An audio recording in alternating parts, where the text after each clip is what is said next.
It's important to understand what the 5G is doing and what they say it's doing. We're told on the IEEE beamforming document that this technology cooked your eyes like eggs in World War II.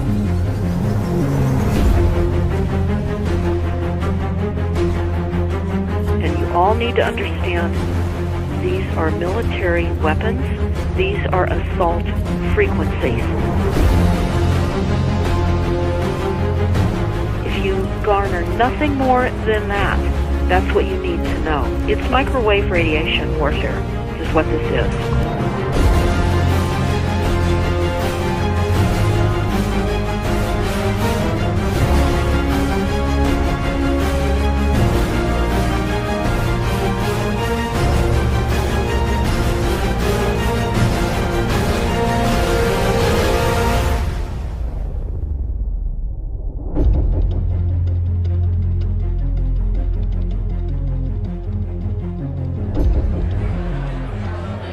Ladies and gentlemen, please join me in welcoming to the National Press Club Federal Communications Commission Chairman Tom Wheeler.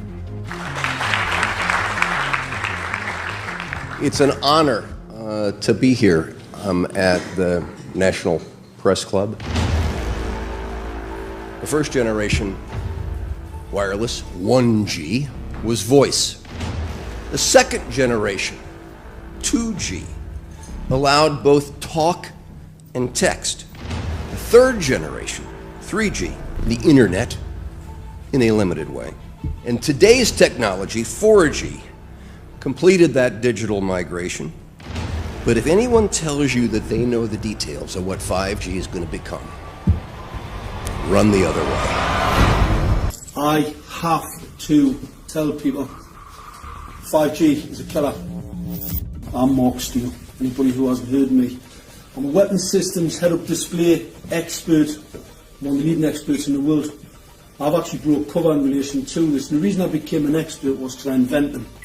What I'm going to say to you today, do not believe a single word I say. Not one. I want you to do your own research. You'll find it's absolutely terrifying. Phased array is basically radar off the battlefield. It is extremely good at identifying targets and being able to lock onto targets. And not only that, it can specifically target you as an individual. So any judge sitting on an interesting case, let's say, any lawyer, any barrister, anybody doing any work that is potentially controversial, your life could be at threat. Well, I joined the Royal Navy in 1960, and I specialised in microwave warfare. Radar, obviously, which uses microwave, but they don't just teach you radar, they teach you all about microwaves and other uses. So I understood about microwave warfare and how it can damage people, how it can harm people. Microwaves then were used as weapons, as they are today.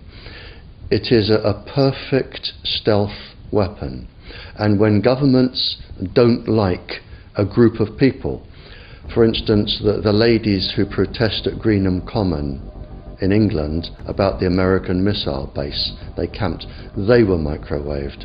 We microwaved Catholics in Northern Ireland to make them sick.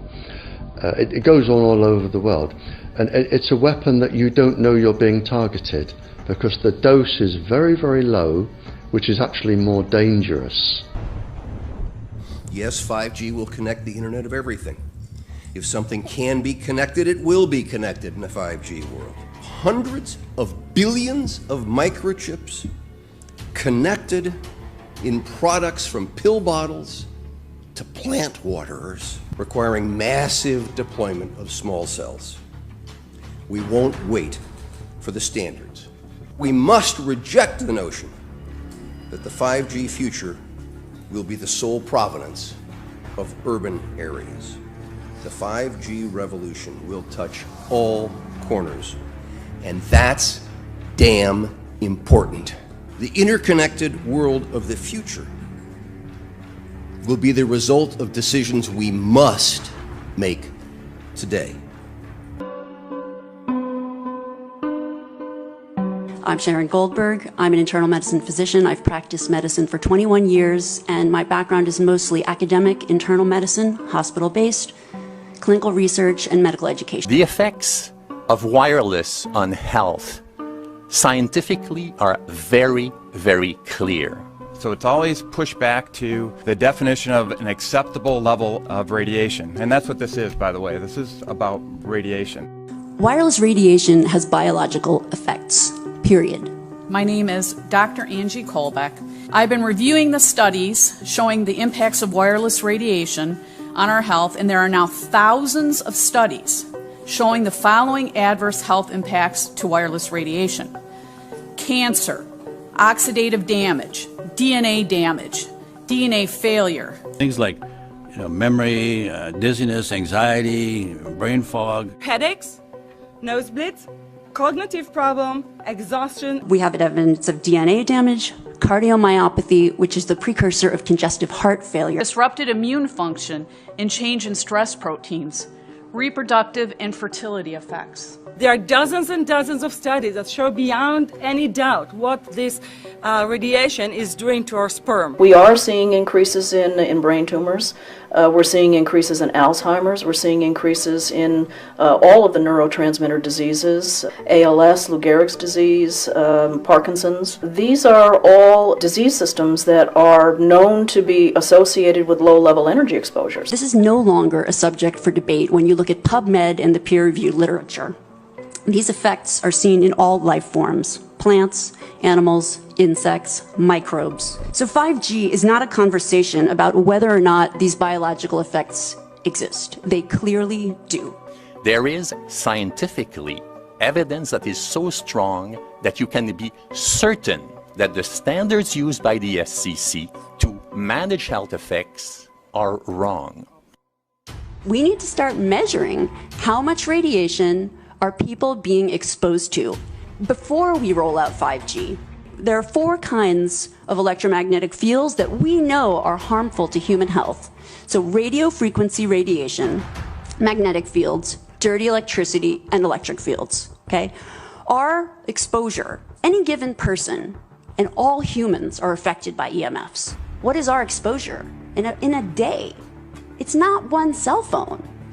It's cell phones, it's multiple wireless networks, it's smart meters, it's cell towers. It's this sandwich, and it all adds up. Mr. Chairman, thank you for having this hearing.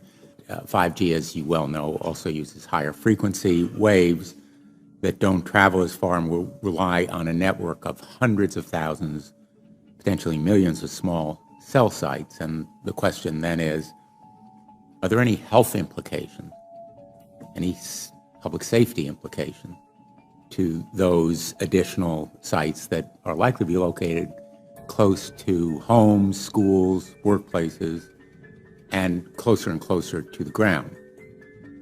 Correct? Correct, Senator. Yes. So my question for you, particularly Mr. Gillen and Mr. Perry, how much money has the industry committed to supporting additional independent research? I stress independent research. Is that independent research ongoing?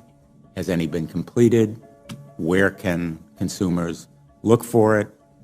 And we're talking about research on the biological effects of this new technology. Thank you, Senator. I think, thank you for your focus on the issue. Safety is paramount, and as you alluded to, we rely on the expert agencies, we rely on the findings of the FDA and others as to the requirements to keep all of us safe. There are no industry-backed studies, to my knowledge right now. Happy to visit with you as to what opportunities you think there needs to be more studies, and we're always for more science. We also rely on what the scientists tell us. So essentially, the answer to my question, how much money? Zero. I can certainly follow up with you, Senator. To my knowledge, there's no active studies being backed by industry today. Anybody else know of industry commitments to back research, fund it, support it, to ascertain scientifically the health effect? No, I'm not aware of So there really is no research ongoing. We're kind of flying blind here, so far as health and safety is concerned. Thank you, Mr. Chairman.